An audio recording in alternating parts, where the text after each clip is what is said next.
Hello, everyone. The Sino-Japanese confrontation has now clearly entered a new phase.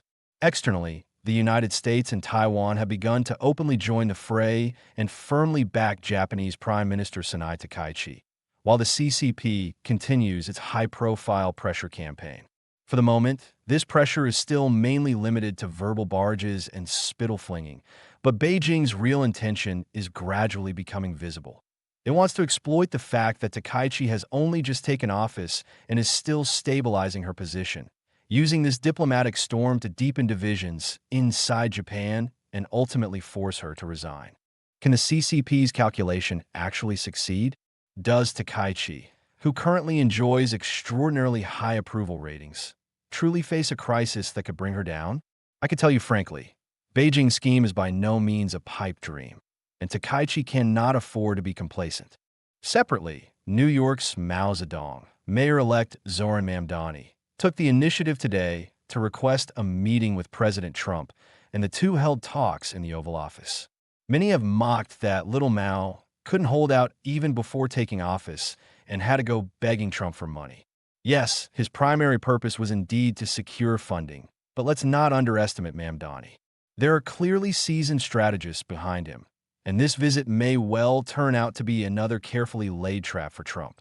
Today is November 21st Eastern Time. This is Tang Jingyuan, new and old friends alike. Welcome to subscribe to our channel.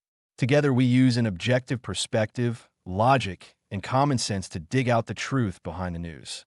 As for how the Sino-Japanese diplomatic war will ultimately end, by today we can already see the CCP's intention quite clearly. No matter what, Beijing wants to seize this rare opportunity to press the attack relentlessly in the hope of forcing Prime Minister Takaichi to step down. The United States appears to have been the first to detect this motive. That is why U.S. Ambassador to Japan Rahm Emanuel, note, the speaker said glass, but context clearly refers to Emanuel, several days ago publicly expressed strong support for Takaichi and posted a scathing attack on Xue Jian, the Chinese diplomat who triggered this round of confrontation, saying, rather than a wolf warrior, he looks more like an untrained dog. This forced the Chinese Foreign Ministry to swallow its anger and respond sourly that it was politically motivated showmanship with ulterior motives. Emanuel did not let up. Yesterday, after meeting Japanese Foreign Minister Toshimitsu Motegi, he declared that this is a typical case of Chinese economic coercion. Speaking on behalf of the president, himself, and the embassy, he made it explicit to Prime Minister Takaichi that the United States firmly supports her and will stand with Japan in any Sino-Japanese dispute. He further emphasized that Japan hosts the largest contingent of U.S. forces stationed overseas anywhere in the world, and if anyone has doubts about that, the United States is fully committed to defending Japan. With the CCP's anger still burning and its rhetoric growing ever louder, the United States escalated today. The State Department, through Deputy Spokesperson Tommy Pigott, took the initiative to post on X that America's commitment to the U.S.-Japan alliance is rock solid. Whether in the Taiwan Strait, the East China Sea, or the South China Sea, including the Senkaku Islands. The United States firmly opposes any attempt to unilaterally change the status quo, including through force or coercion. Notably, this is the first time since the outbreak of the current Japan-China diplomatic storm that the State Department has proactively spoken out in strong support of Japan, and the U.S. Embassy in Beijing almost instantly reposted the statement with a full Chinese translation. The message is blatantly directed at the CCP. You can bark all you want, but if you actually think about raising a hand, you'd better think 3 times. What kind of military threat did the CCP issue?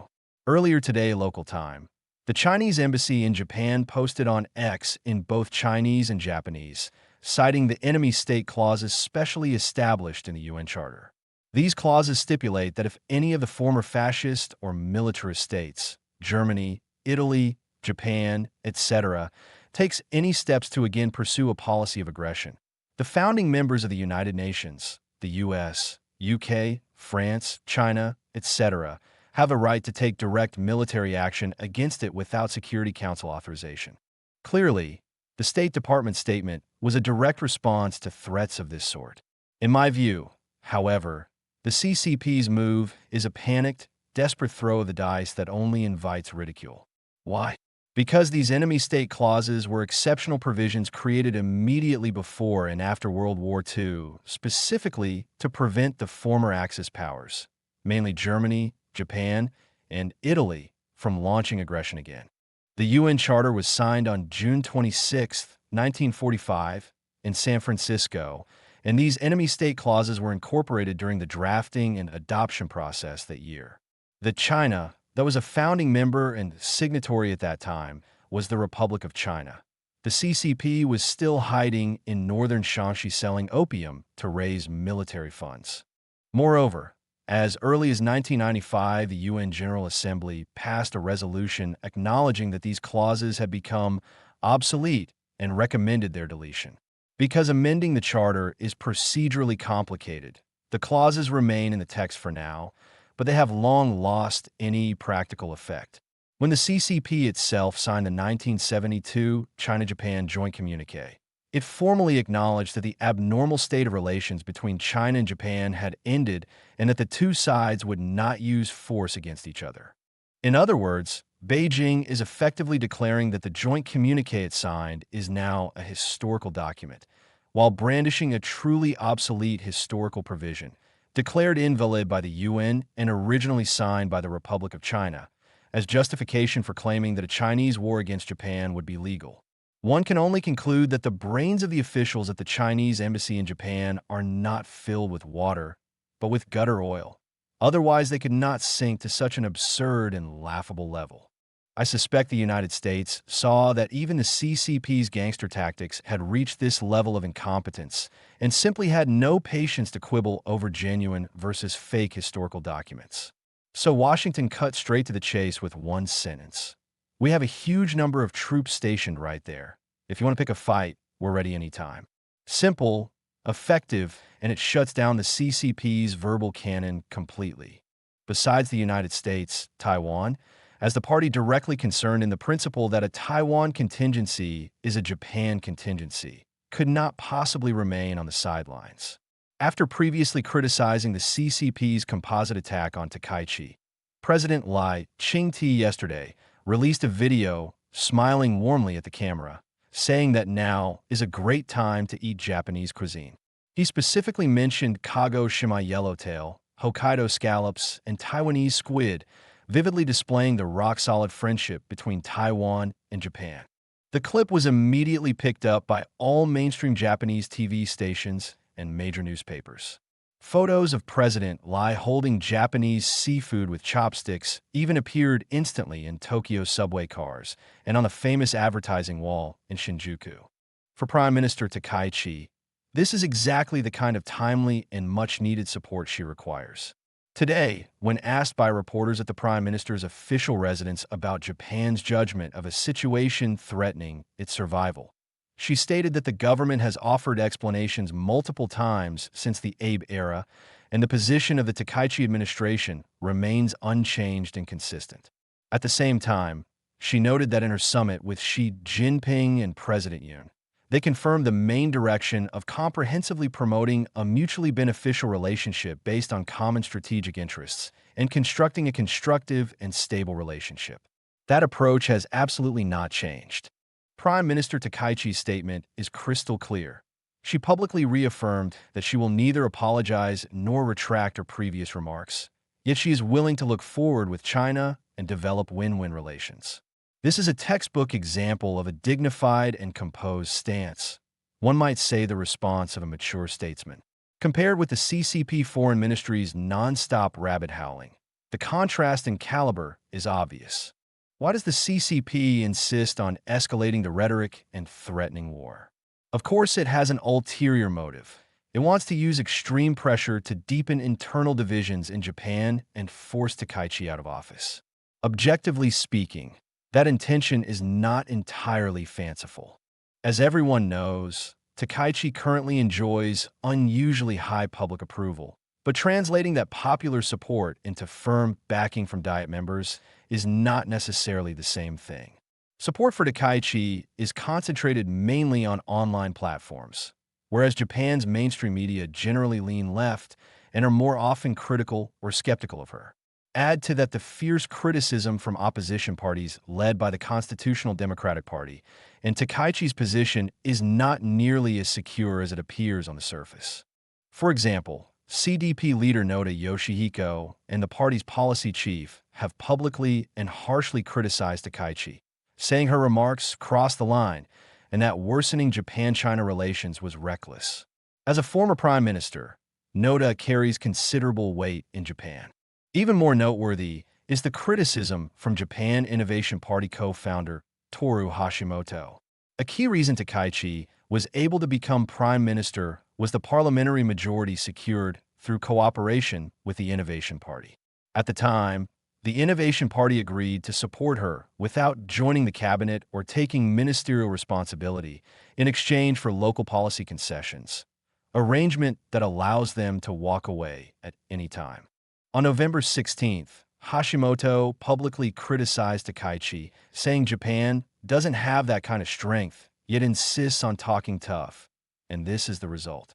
On November 17th, he doubled down on social media, declaring that dispatching envoy Masaru Nakagawa to China proved Japan has already lost this dispute completely. No matter how tough Takaichi talks domestically, it's meaningless. Of course, Hashimoto is not opposed to the Taiwan contingency equals Japan contingency formulation itself. His point is that Takaichi mishandled the dosage, talking tough when she should have been restrained and showing weakness when she needed to be firm. In any case, these criticisms have given the CCP a glimmer of hope that intensified pressure could widen Japan's internal rifts, put Takaichi in an impossible position, possibly even sway the views of her biggest intra-party backer Taro Aso, and allow her main rival Shigeru Ishiba. Note: Speaker said Koizumi Shinichiro, but context clearly means Ishiba or possibly another contender to stage a comeback. In other words, I believe the CCP is currently suffering from serious cognitive misjudgment.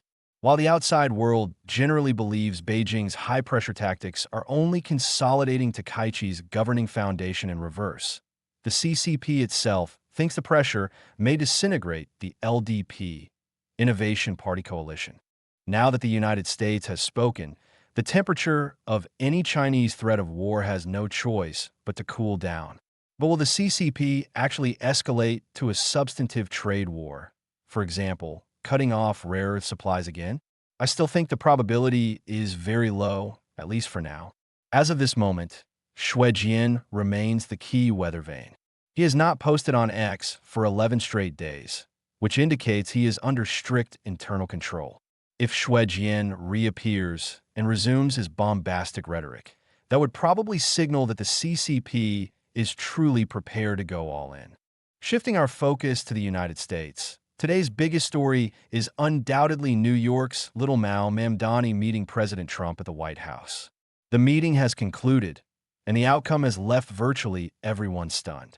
Back in August, during the campaign, Mamdani openly provoked Trump, declaring that if elected, he would become Trump's worst nightmare. On election night, he shouted defiantly into the microphone, "I know Trump is watching. I've got one thing to say. Turn it up." Yet yesterday, on the eve of flying to Washington, Mamdani executed a complete 180-degree turn, announcing, "I intend to make clear to President Trump that I will work with him to advance any agenda." Today's Trump-Mamdani meeting indeed shocked everyone. First, Trump called the meeting very successful and even said, "The better the mayor-elect performs, the happier I will be." What exactly did Mamdani do right? Trump gave him remarkably high praise.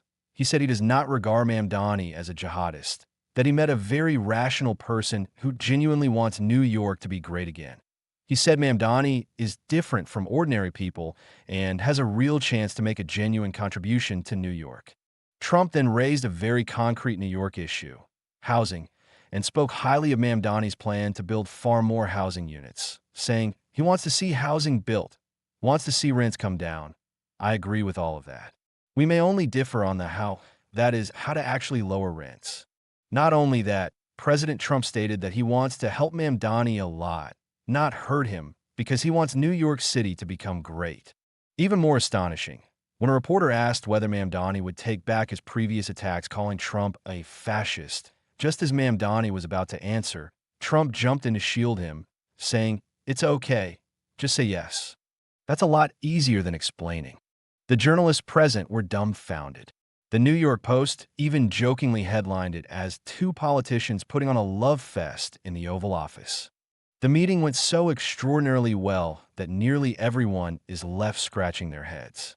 Like many of you, I have one huge question. What on earth did Mamdani say to Trump in that 1 or 2 hours that caused Trump to completely reverse his assessment, from a communist lunatic to someone who can make New York great again?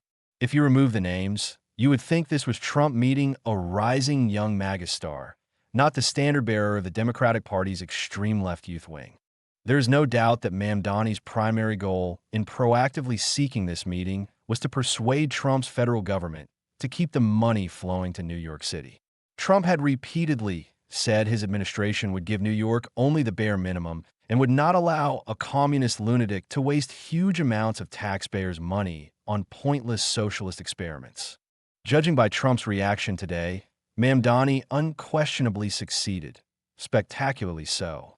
Although this man has never held a real job in his life, one thing is certain. His emotional intelligence is sky high. He knows exactly what to say in any given setting and which tune to sing on which mountain. In other words, Mamdani cannot possibly achieve both of the following at the same time. 1. Securing Trump's agreement to provide federal funding, and 2. Implementing the long list of free lunch campaign promises he made. One of the two must be a lie.